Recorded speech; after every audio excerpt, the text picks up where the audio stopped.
এই যে আমরা একদম পাখি পাহাড়ের কাছে চলে এসেছি। আর দেখুন পাহাড়ের গায়ে কেমন দাগগুলো দেখুন, আঁকিবুকিগুলো দেখুন। এই হচ্ছে পার্ডি ড্যাম। বলেছিলাম যে অজানা অচেনা পুরুলিয়া বা অফবিট পুরুলিয়া, যেটা লোকাল টুরিস্টরা অতটা যান না। চড়িদা গ্রামে প্রথমেই একটি দোকানে ভিজিট করলাম। দেখুন খেজুর গুড় তৈরি হচ্ছে। যে খেজুর গুড় আপনারা খান কলকাতায় বা বিভিন্ন জায়গায়, দেখুন কিভাবে খেজুর গুড় তৈরি হয়, তার প্রসেস।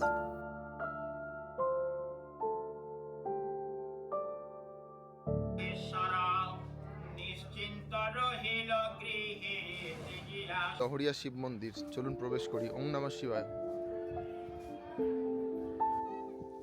এই হলো সীতাকুণ্ড, কাঠের দুর্গা মন্দির।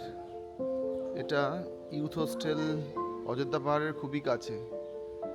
অযোধ্যা পাহাড়ের উপর রাম মন্দিরে আছে। এখানে দেয়াল চিত্রের মাধ্যমে পুরো রামায়ণের কাহিনীটাকে দেখানোর চেষ্টা করা হয়েছে। প্রথমেই ঋষি বিশ্বামিত্রের রাজদরবারে আগমন। জয়েস ট্রাভেলার আপনাকে গুড মর্নিং জানাচ্ছে অযোধ্যা পাহাড় ইউথ হোস্টেলের যে ওয়াচ টাওয়ার আছে সেখান থেকে। ভিউ দেখুন, চারদিকের যে পাহাড়,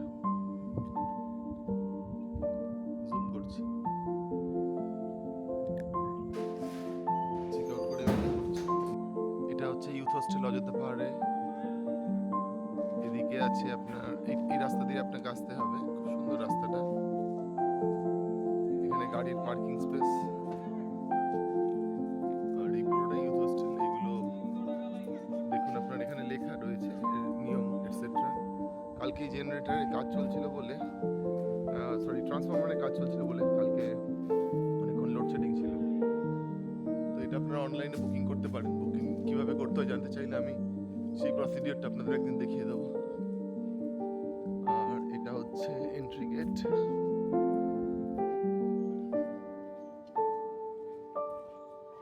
এটা দিয়েও আসতে পারেন। এটা রিসেপশন। এখানেই আপনাদের এসে প্রথমে, এখানে কিন্তু আপনারা হার্ড কপি আনবেন, মানে প্রিন্ট আউট আনবেন, সাথে একটা আইডি কার্ড। আর এখানে বেসরকারি উদ্যোগে একটা ক্যান্টিন চলে, এটা খুব ভালো। আবার খাবো, আমি খেয়েছি, ভালোই। এখানে আপনাদের বসার জন্য সোফা রয়েছে।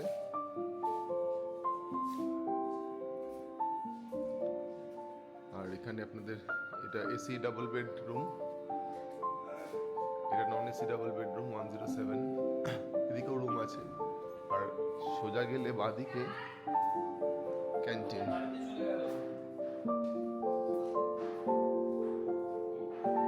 হচ্ছে ক্যান্টিন।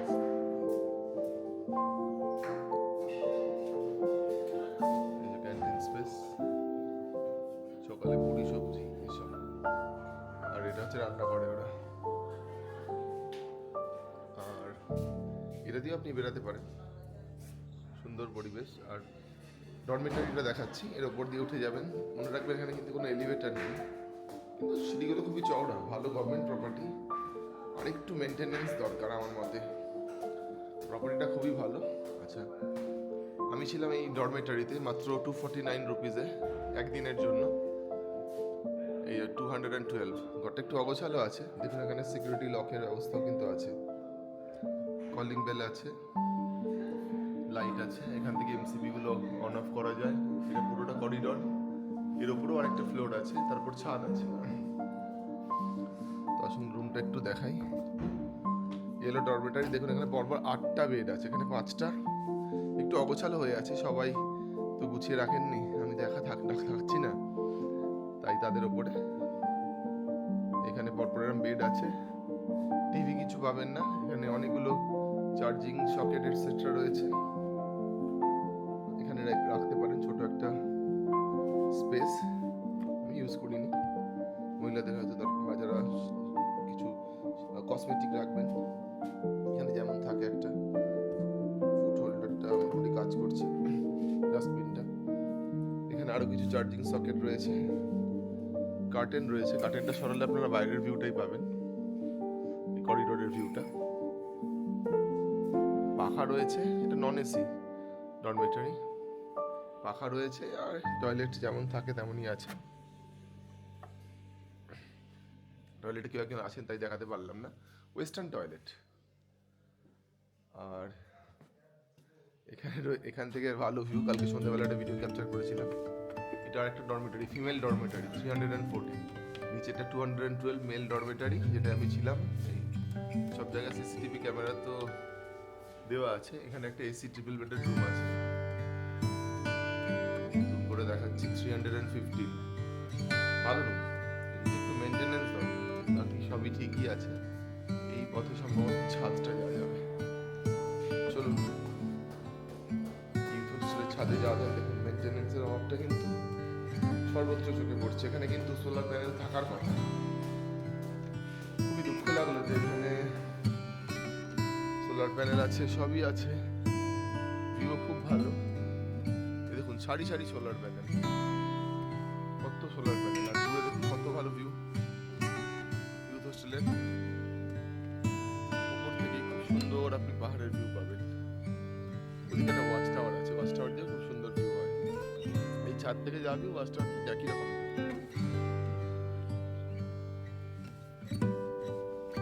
এই হলো ইউথ হোস্টেলের চারপাশের পরিবেশ। এটা ইউথ হোস্টেল। আর ঘুরিয়ে দেখালে ওই দিকটা হচ্ছে ওয়াচ টাওয়ার। চলুন যাওয়া যাক। এটা ইউথ হোস্টেল। এই গেট দিয়ে আপনি বেরালেন, বেরিয়ে এই রাস্তা ধরে আপনি যেতে পারবেন, বেরিয়ে আপনি চলে যাবেন এই ওয়াচ টাওয়ার। ওয়াচ টাওয়ার থেকে ভালো ভিউ হয়, ছাদ থেকেও ভিউ হয়। ছাদের একটু অবস্ট্রাক্টেড, ওয়াচ টাওয়ারের ভিউটা আনইন্টারাপ্টেড, স্পাইরাল বাইন্ড করে রেখেছে। গভর্নমেন্ট প্রপার্টি, কিন্তু এই অযোধ্যা পাহাড় ইউথ হোস্টেলে কিন্তু আরেকটু মেনটেনেন্স দরকার। এটা খুব ভালো লোকেশন, বাট মেনটেনেন্স অনেক বেটার দরকার।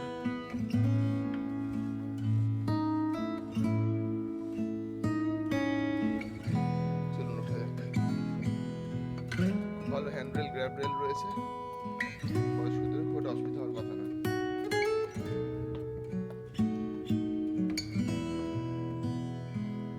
পুরো জায়গা থেকে 360 ডিগ্রি ভিউ আছে।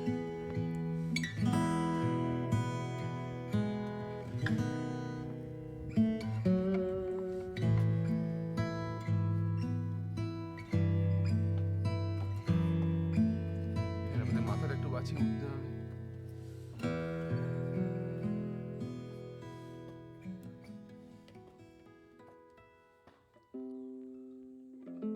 অযোধ্যা পাহাড় ইউথ হোস্টেলের একেবারে টপ পয়েন্ট, মানে বলতে পারেন এটা ওয়াচ টাওয়ার। সেই ওয়াচ টাওয়ার থেকে ভিউ। যদি বলেন ইউথ হোস্টেলটা কোথায়, এই যে ব্লু বিল্ডিং, সোলার রয়েছে, কিন্তু সোলারের জন্য খুব ফেসিলিটি যে আমরা পেলাম তা নয়। কালকে একটু ট্রান্সফরমারের কাজ হচ্ছিল। ওই দূরে দেখতে পারবেন গাড়ির পার্কিং, জুম করে দেখানোর চেষ্টা করছি। এই দেখুন গাড়িগুলো দাঁড়িয়ে আছে, কারণ গাড়ির সব পার্কিং, পরপর পুরোটাই পার্কিং স্পেস। 3 তলা, উপরে ছাদ আছে। আর একটু মেনটেনেন্স দরকার ইউথ হোস্টেলের, আমার বারবার এই কথাটাই মনে হয়েছে। কিন্তু চারপাশের ভিউ নিয়ে কোনো কথা হবে না। আর্লি মর্নিং ভিউটা খুব ভালো ছিল, তখন ক্যামেরাটা আনা হয়নি, তাই তোলা যায়নি। আচ্ছা, এটা হচ্ছে আমাদের ইউথ হোস্টেল অযোধ্যা পাহাড় যুব আবাসে একটা বেসরকারি উদ্যোগে একটা ক্যান্টিন চালানো হয়। এটা হচ্ছে ভেজ থালি। ভেজ থালিতে কি দিয়েছে? ভাত, ডাল, এখানে ডাল আছে, বেগুন ভাজা আছে, আর আছে কিছু ভাজা আছে, আর একটা তরকারি আছে, আর একটা অমলেট বলেছে। আর অমলেটটা অমলেটটা তারপরে খাওয়া শুরু করছি। আর এখানে তেমনি যেমন চাটনি থাকে, এদিকে লঙ্কা আছে যেটা আমি ইউজ করি না, নুন আছে, জল দিয়েছে। আমি জল সাধারণত মিনারেল ওয়াটারই খাই। Thank you. ঠিক আছে, ডিমটা এসে গেলে খাওয়া শুরু করছি। চামচ হবে? ডিমের জন্য অপেক্ষা করতে পারলাম না, আসুন খেয়ে নিই, ততক্ষণ অমলেট আসতে থাক। প্রথমে বেগুন ভাজা দিয়ে শুরু করছি, ভাবুন খাওয়ার অবস্থা।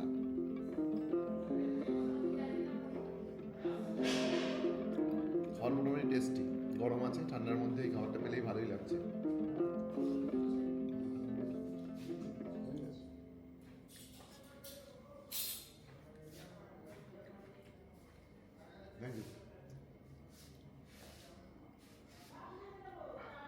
খাবার ভালো, রেকমেন্ডেড, খেতে পারেন, গরম টেস্টি খাবার। এটা অযোধ্যা পাহাড়ের ইউথ হোস্টেলে একটা ইউনিক ব্যাপার, আমি গতবারই শুনেছিলাম। এখন তো ফুল প্লেজেস চলছে, breakfast, lunch, evening snacks, dinner সবগুলোরই ব্যবস্থা আছে। একটু আগে বলে যেতে হবে ওদেরকে, বিশেষ করে ভাত খেলে।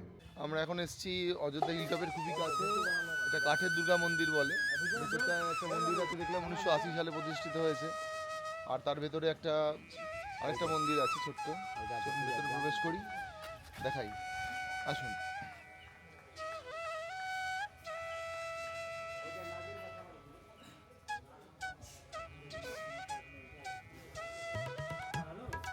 এই হলো কাঠের দুর্গা মন্দির।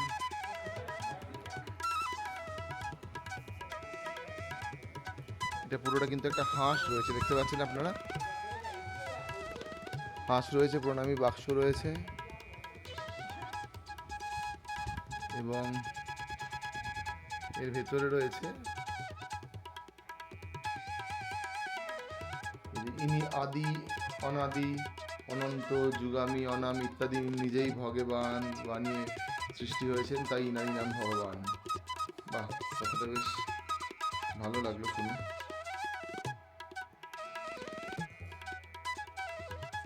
ছিমছাম ছোট্ট ঘরোয়া পরিবেশে একটা মন্দির, এছাড়া আমার খুব বেশি কিছু বলার নেই। তবে পুরোটাই কাঠের তৈরি, সেই জন্যই সম্ভবত বলে কাঠের দুর্গা মন্দির। ইনি সম্ভবত স্বপ্নে আদেশ পেয়ে এটা বানিয়েছিলেন। এখানে দেবী মূর্তি রয়েছে। দুর্গা মন্দিরে অযোধ্যা ইউথ হোস্টেলের একদম কাছে জানকী।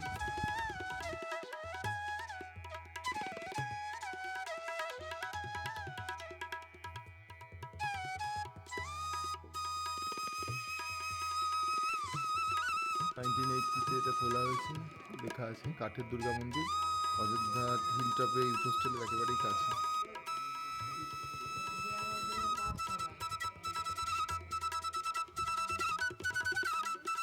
এটা হচ্ছে কাঠের দুর্গা মন্দিরের ভেতরটা।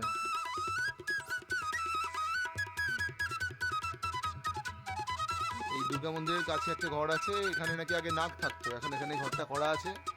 আর এরকম একটা, এবং দেখুন, হ্যাঁ এখানে দেখুন একটা পাথরের এরকম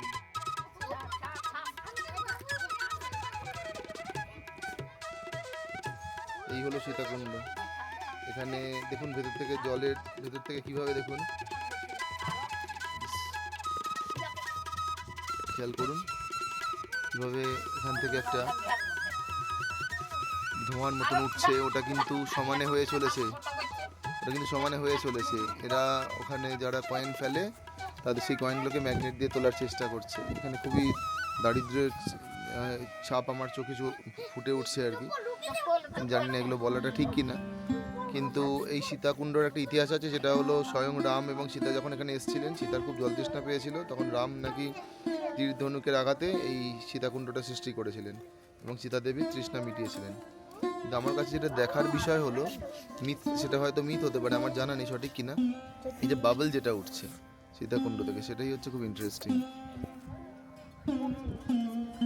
এই জন্য আসার জন্য আপনাদেরকে একটু কষ্ট করে এইভাবে এই পথ দিয়ে যেতে হবে, এই পথটা দিয়ে আপনাদের আস্তে আস্তে করে যেতে হবে।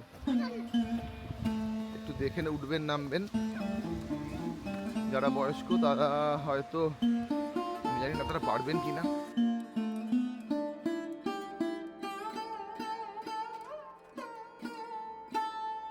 প্রবেশ করা যাক। খুব সুন্দর ছায়া ঘেরা একটা পরিবেশ। প্রথমেই দেখতে পাচ্ছি এখানে অনেকগুলো বসার জায়গা আছে, ফুল গাছ, ফুল ফুটেছে, জবা ফুল। ছোটবেলায় পড়তাম, সাইন্টিফিক নেম হিবিস্কাস রোজাথাইনেন্সিস, এখনো মনে আছে। আর এই ভেনেশনটা রেটিকুলেট ভেনেশন, মানে গাছের পাতার যে জালকের বিন্যাসটা, মানে জালের মতো, শিরা বিন্যাসটা জালের মতন, রেটিকুলেট ভেনেশন।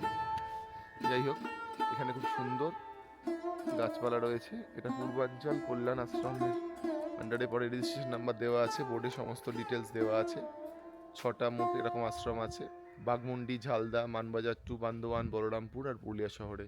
সেখানে ছাত্র সংখ্যা দেওয়া আছে। এখানে অযোধ্যা পাহাড় এর কাছাকাছি যে দর্শনীয় স্থানগুলোর নামও লেখা আছে। উসুলডুংরি খুব সুন্দর জায়গা, তাহলে আমি ঘুরেছি।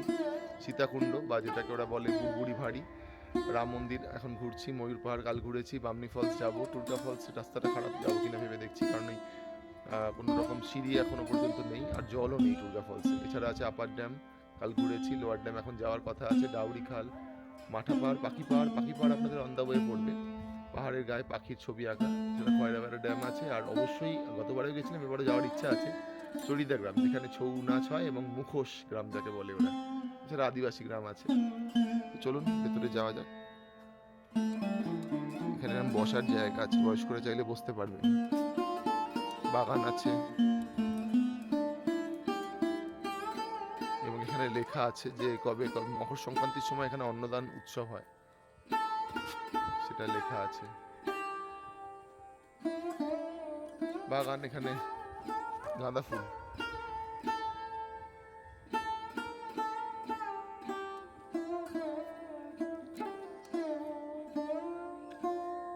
এখানেও ভারতের জনগোষ্ঠীর 9% যে বনবাসী, তারা কি অবস্থায় রয়েছে তাদের ব্যাপারে কিছু লেখা আছে।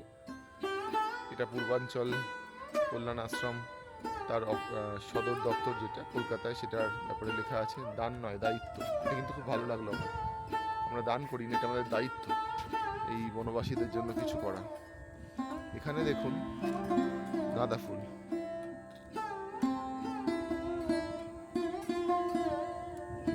খুব শান্ত পরিবেশ, ভালো লাগে মাঝে মাঝে। সবসময় যে খুব দেখার জায়গা, খুব বেশি দেখতে হবে এমন তো নয়, কখনো শান্ত পরিবেশও ভালো লাগে। আপনারা বেশ কিছুটা সময় কাটাতেই পারেন এখানে এসে। এ দেখুন সামনে একটি তুলসী মণ্ডপ, আর তার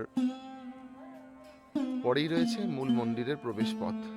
একদম বাদিক থেকে শুরু করি, যদি আমি দেখি রামায়ণের রচয়িতা বাল্মীকির চিত্র অঙ্কিত আছে, দেওয়াল চিত্র বলা যায়। তারপরে রয়েছে শ্রীরাম দরবার, রাম সীতা রাজত্ব করছেন, মানে সিংহাসনে বসে আছেন, চারপাশে সভাসদরা রয়েছে। ডান দিকে নিচে রয়েছে মহাবীর হনুমান, আর বাঁদিকে একটি সিংহ আছে। আর ডান দিকে রয়েছে বাংলায় রামায়ণ কাব্য যিনি রচয়িতা, সেই কবি কৃত্তিবাস। ভেতরে খুব সুন্দর সুন্দর চিত্র রয়েছে। চলুন জুতো খুলে প্রবেশ করা যাক। এখানে একটি দান পাত্র রয়েছে, আমি দায়িত্ব পাত্র বলবো, সত্যি ওরা ভালো বলেছেন, দান নয় দায়িত্ব। অযোধ্যা পাহাড়ের উপর রাম মন্দিরে আছে। এখানে দেয়াল চিত্রের মাধ্যমে পুরো রামায়ণের কাহিনীটাকে দেখানোর চেষ্টা করা হয়েছে। প্রথমেই ঋষি বিশ্বামিত্রের রাজদরবারে আগমন, তারপরে তারকাবধ আপনারা জানেন, তারপরে যে যজ্ঞতে বিঘ্ন সৃষ্টি করছিল যে অসুররা, তাদেরকে রাম লক্ষ্মণ কিভাবে বধ করেন। এরপরে অহল্যা উদ্ধারের কাহিনী আপনাদের জানা, সেটাও কিন্তু দেওয়ালে চিত্রের মাধ্যমে ফুটিয়ে তোলা হয়েছে। জনকপুরীতে আমরা জানেন যে সীতা ছিলেন জনক রাজার কন্যা, সেই জনক রাজার বাড়িতে প্রথম সীতা ও রামের কিভাবে দেখা হলো, এবং সেই হরধনু যার মধ্যে সেই তারটা পড়াতে গিয়ে রাম সেটাকে ভেঙেই ফেললেন, যে হরধনুটাকে তুলতে পর্যন্ত পারছিলেন না। তারপরে যেমন হয় সীতা রামের গলায় বড় মাল্য দিলেন।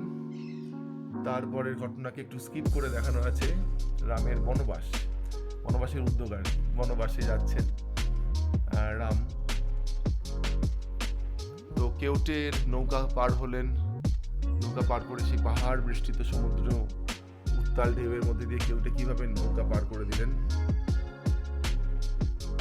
আর এরপরে ভরত তখন জানতে পারলেন যে তার মায়ের কুপরামর্শে রামকে বনবাসে যেতে হচ্ছে। তিনি রামের কাছে ফিরে এলেন, বললেন যে না আমি রাজা হব না, কিন্তু রাম পিতৃসত্য পালনের জন্য বললেন না আমি বনবাসেই থাকবো, তুমি বড়জন আমার পাদুকাটা নিয়ে যেতে। সেই কাহিনীটা এখানে দেওয়া আছে। এরপরে সুর্পনখা তো রামকে বিয়ে করবেন বলে লক্ষ্মণকে বিয়ে করবেন, লক্ষ্মণ রামের কাছে আসলেন এবং লক্ষ্মণ তার নাক কেটে দিলেন তীর দিয়ে। তারই বদলা নিতে মারিচ এলেন হরিণের বেশে, এবং সীতা তার দ্বারা প্রলোভিত হলেন, বললেন আমার এই মারিচ চাই, তোরা যে যা বলিস ভাই আমার সোনার হরিণ চাই, সেই কথা আর কি।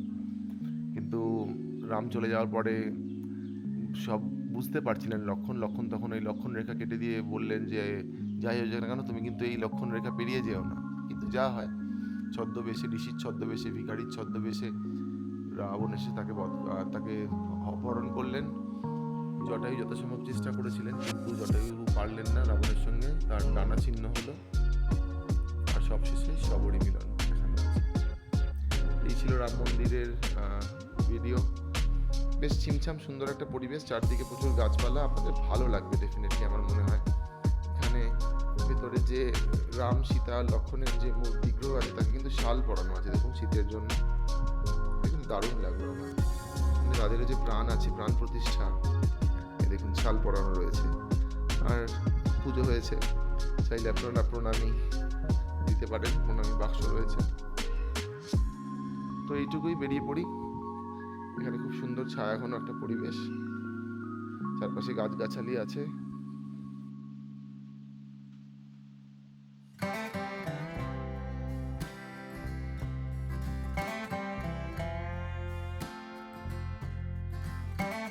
এসে গেছি লহরিয়া ড্যাম আর লহরিয়া শিব মন্দির। এখানকার রাস্তা খুব ভালো, এমন হওয়া উচিত আর কি। এদিকে দেখুন পাথর দিয়ে বাঁধানো হয়েছে, আর এই রাস্তাতে সুন্দর গাড়ি চালাতে খারাপ।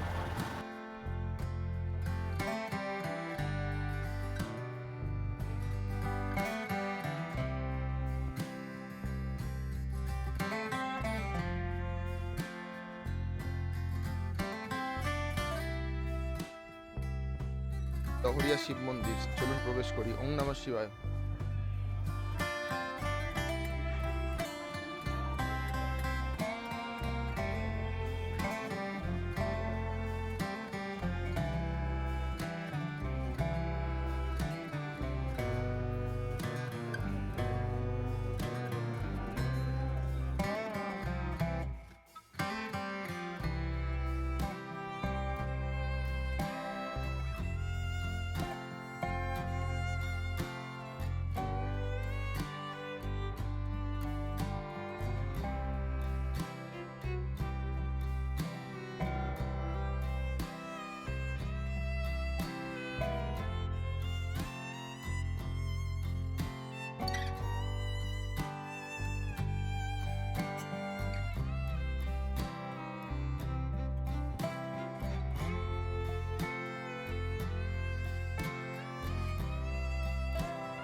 লহরিয়া ড্যাম শিব মন্দিরে এই গাছটা আমার খুব সুন্দর লেগেছে।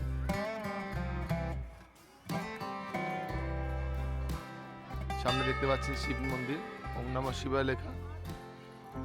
এটা হচ্ছে একটা গোবিন্দ মন্দির। মন্দির চত্বরে যাওয়া হয়, অনেক মন্দির থাকে। এটা বাগমুন্ডি আন্ডারে পড়ে। এখানে হনুমানজির একটা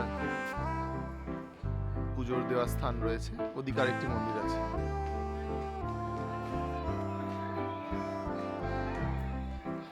লহরিয়া ড্যাম শিব মন্দিরের কাছে একটা খুব সুন্দর মন্দির,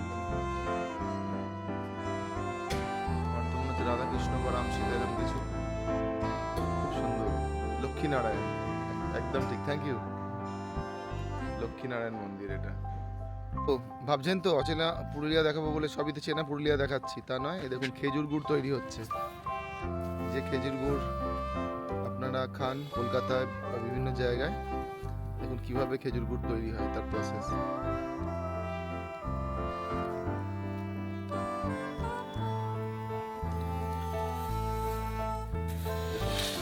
কাগজের পাতা জাল দিচ্ছে উনুনে। এখানে খেজুর গুড় ফুটছে। এই দেওয়ার পরে এই ক্যানে ক্যানে করে এই যে টিনের জারগুলো, এগুলোতে করে নিয়ে যাওয়া হবে বিভিন্ন রকমের তৈরি হবে। ঢালছে ওখানটা দেখা যাচ্ছে। এই হচ্ছে খেজুর গুড় তৈরির পদ্ধতি। আমি এর আগে একবার দেখেছিলাম, অনেকদিন পরে দেখলাম। দূরে সারি সারি খেজুর গাছ, আর এই যে খেজুর গুড় তৈরি হচ্ছে। খেজুর গাছ থেকে পাড়া হচ্ছে জিনিসপত্র, যেটা প্রয়োজনীয় কাঁচামাল বা রসদ, তারপরেই তৈরি হচ্ছে খেজুর গুড়। আর এখানে দেখুন পুরুলিয়া 59 কিলোমিটার, পুরুলিয়া টাউন আর কি, বড়রামপুর 27, বাঘমুন্ডি 1 কিলোমিটার, জাস্ট বাঘমুন্ডি পেরিয়ে এলাম। এটা উচ্চ দপ্তরে তৈরি সড়ক, আমার তো রাস্তাটা ভালোই হচ্ছে। এই যে চড়িদা গ্রাম শুরু হলো, তো এখানে তারপরে দুপাশে অনেক এসে গেছি চড়িদা গ্রামে। এটা হচ্ছে চড়িদা গ্রামের স্টার্টিং পয়েন্ট। এই গাছটাকে আপনারা মার্ক করতে পারেন। এই ডান দিকেও কিছু আছে। এই দেখুন মুখোশ মিউজিয়াম, প্রচুর এখানে মুখোশ তৈরি হয়, লোকাল মানুষরা তৈরি করে। গতবারে আমি ফ্যামিলি নিয়ে এসেছিলাম, কিনেও ছিলাম। খুব ভালো হয়, আমাদের বাড়িতে তো এখনো আছে বিভিন্ন রকমের মুখোশ। আর এখানে এই মুখোশ পরে ছৌ নাচ হয়। আর যারা আপনারা দেখতে চাইবেন ওদের সঙ্গে আগে থেকে যোগাযোগ করবেন, ওরা ব্যবস্থা করে দেবে, গাড়ির ড্রাইভারকে বললেও করে দেবে। বিভিন্ন রকমের মুখোশ, আমার মনে হচ্ছে আমি মা দুর্গার মুখোশ কিনেছিলাম, আর তারপর সবাইকে গিফট করার জন্য এরকম সাঁওতালি পুরুষ এবং স্ত্রীর কিনেছিলাম। তো খুবই সুন্দর এই চড়িদা গ্রাম, মুখোশ গ্রাম আমার খুব পছন্দের জায়গা। আমি প্রায় ওকে বলে জোর করেই এসেছি যে না, এটা আমাকে আরেকবার দেখাতেই হবে। আপনারা আসবেন, মাস্ট ভিজিট প্লেস। চড়িদা গ্রামে প্রথমেই একটি দোকানে ভিজিট করলাম। এখানকার শিল্পীদের অসামান্য হাতের কাজ। এটার ডাক নাম হলো মুখোশ গ্রাম। এই যে এত মুখোশ তৈরি হয়েছে, বিভিন্ন ধরনের মুখোশ। এখানে সাঁওতালি, রমণী এবং পুরুষ আছে। আর এখানে দেবী দুর্গা আছে, সাঁওতালি রমণী পুরুষ একসাথে আছে, পার্বতী আর শিব আছেন।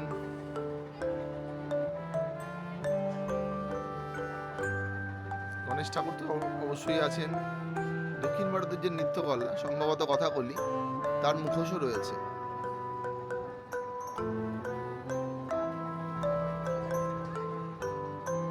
খুব সুন্দর, মাস্ট ভিজিট।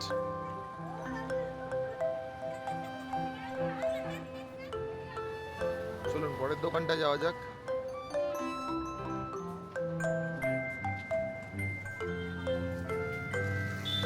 কি সুন্দর, কি কালারফুল প্রতিটা মুখোশ। যেটাই আমি দেখবো, যেটাই আমি নাম বলবো, যেটা বলবো না, যেটা আপনাদের চোখে পড়বে, সবগুলোই খুব সুন্দর।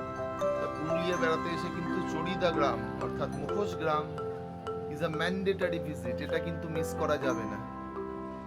মানে অসম্ভব সুন্দর, কালারফুল এই গ্রাম। এখানে আসলে আপনি জানতে পারবেন যে এখানকার যে শিল্পীরা, তারা কিন্তু অনেকেই কিন্তু সেইভাবে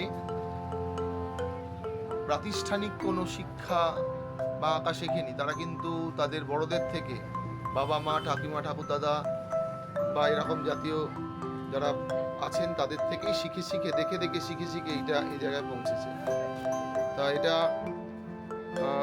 যতটুকু জানি, এটা ইউনেস্কো ওয়ার্ল্ড হেরিটেজের জন্য এদের নমিনেশন পাঠানো হবে। তো এটা একটা সত্যি অপূর্ব জায়গা, এটা একটা মাস্ট ভিজিট পয়েন্ট। চলুন পরেরটায় যাই। গ্রামের রাস্তা বেয়ে বেয়ে যেতে হবে আপনাকে, পরপর যেদিকে দেখবেন সেদিকেই দোকান, দুপাশারই প্রচুর দোকান আছে, সবগুলোই ভালো। এই দেখুন দেবী দুর্গা আছেন, বেশি বেশি দেবী দুর্গাই এখানে আছেন। এছাড়াও নিচে আছে গণেশ আছে, কথাকলির আছে, সব রকমই রয়েছে। সিংহের মুখোশ আছে, যাতে বাচ্চারা অ্যানিমাল ইত্যাদি ভালোবাসে তাদের জন্য এটা ব্যবস্থা করেছে। টুরিস্টের যেমন ডিমান্ড সেই অনুযায়ী মুখোশ গ্রামে কিন্তু এটা একটা ম্যান্ডেটারি ব্যাপার যে সবাই ছোট বয়স থেকেই শিল্পী, ছোট থেকেই ওরা বড়দের থেকে দেখে দেখে এই আর্টটা ওদের মধ্যে এসে যায়। এর জন্য ওদের বিশেষ কিছু আলাদা করে করতে হয় না, ওরা তো প্রথম থেকেই দেখে, এবং এটাই এদের প্রধান রুজি রোজগার ছিল একটা সময় পর্যন্ত। এখন হয়তো কিছু অল্টারনেটিভ ব্যবস্থা হয়েছে আরো, তাও বেশিরভাগ মানুষ কিন্তু আজও পর্যন্ত এটার উপরে নির্ভরশীল। তাই যারা আসবেন তাদের কাছে আমার একটা রিকোয়েস্ট, কিছু না কিছু অন্তত কিনবেন। আমি গতবারে কিনেছিলাম, প্রত্যেকের জন্য গিফট হিসাবে এই সাঁওতালি রমণী এবং পুরুষদের একটা করে পেয়ার বিক্রি হয়, জোড়া, আর বিভিন্ন সাইজের বিভিন্ন আকৃতির এই মা দুর্গার আছে। আমি মা দুর্গার একটা মুখোশ কিনেছিলাম। দাম আপনারা জেনে নেবেন, সাইজের ওপর ডিপেন্ড করে, টুরিস্টের ডিমান্ডের ওপর ডিপেন্ড করে, যিনি এঁকেছেন তার হাতের কাজের ওপর ডিপেন্ড করে দাম বিভিন্ন রকমের হয়, সেটা আপনারা দেখে নেবেন। আসুন আর একটা দোকান ভিজিট করি। এটাতেও দেখুন কৃষ্ণ মাখন খাচ্ছে। আমি গতবারে আমার বলি যে ওই দেবী মূর্তি, মানে যে দুর্গা মূর্তি, ওটা একটা দুর্গার মুখোশ একটা কিনেছিলাম যখন ছেলেকে নিয়ে এসেছিলাম 2020 সালে, কোভিডের ঠিক আগে এসেছিলাম। এখানে খুব সুন্দর এটা বানিয়েছে, একটা সাঁওতালি পরিবার আর কি, বাবা মা আর ছেলে মেয়ে। আর এদের আমি সত্যিই দেখেছি, এদের বাড়িগুলোর সামনে এত সুন্দর ডিজাইন করা থাকে, অল্পেতে কত মানুষ সুখী হতে পারে না দেখলে বোঝা যায় না। শহরে তো আপনারা প্রচুর কিছু পান, তাও বলেন নেই নেই নেই, কিন্তু এদের মধ্যে সেই ব্যাপারটা রয়েছে। অল্পেতে খুশি হওয়াটা এদের কাছ থেকে শেখা উচিত আমাদের। ইউনেস্কো ওয়ার্ল্ড হেরিটেজের জন্য তো এদেরকে বোধহয় নাম পাঠানো হবে, দেখা যাক কি হয়, শুনেছি সেটা। এদিকে দেখুন এদের যে ট্র্যাডিশনাল, এইটা দিয়েই কিন্তু প্রথমে এই মুখোশগুলোই তৈরি হয়। আর এখানে তো ছৌ নাচের ব্যবস্থা আছে। যারা গ্রুপে আসবেন তারা যদি ড্রাইভারের সাথে কথা বলেন বা লোকাল লোকেদের সঙ্গে কথা বলেন, তাহলে ওরা ব্যবস্থা করে দেবে। ঘন্টাখানেক লাগে কিন্তু সাজতে, আমি দেখেছি গতবারে যখন সাজছি। এ দেখুন সবে মাত্র তৈরি হচ্ছে।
নিশ্চিন্ত রহিল গৃহে ত্রিজিয়া সমর, যাবতীয় নগরের দ্বার করিয়াছে তাহার না দেখি সঞ্চার,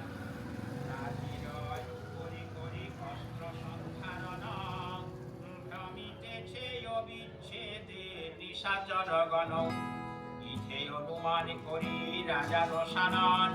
এই নাম হচ্ছে আলপনা গ্রাম। দেখুন এগুলো কিন্তু অন্য ভাষায় লেখা আছে। এগুলো অলচিকি ভাষা নাকি? অলচিকি না? একদম ঠিক বলেছি, অলচিকি। অলচিকি ভাষা, পুরুলিয়া। মানে আমি জানি না। আচ্ছা এই কি লেখা আছে দিদি এর উপরে? আচ্ছা আচ্ছা, তার তার মানে কি? শাগুন, শাগুন মানে তো শুভ, শুভ, হ্যাঁ। শাগুন শ্বেতা মানে শুভরাত্রি, তাই তো? আর শাগুন কি একটা মানে হচ্ছে শুভ সকাল। শাগুনের পরে কি লেখা আছে? শাগুন ধাম, আচ্ছা শুভ বাড়ি, আচ্ছা আচ্ছা, থ্যাংক ইউ। এই হচ্ছে আলপনা গ্রাম। আমি এরকম কালকেও দেখেছি, মুরগুমা ড্যামে যাওয়ার পথেও দেখেছি প্রচুর আলপনা আঁকা।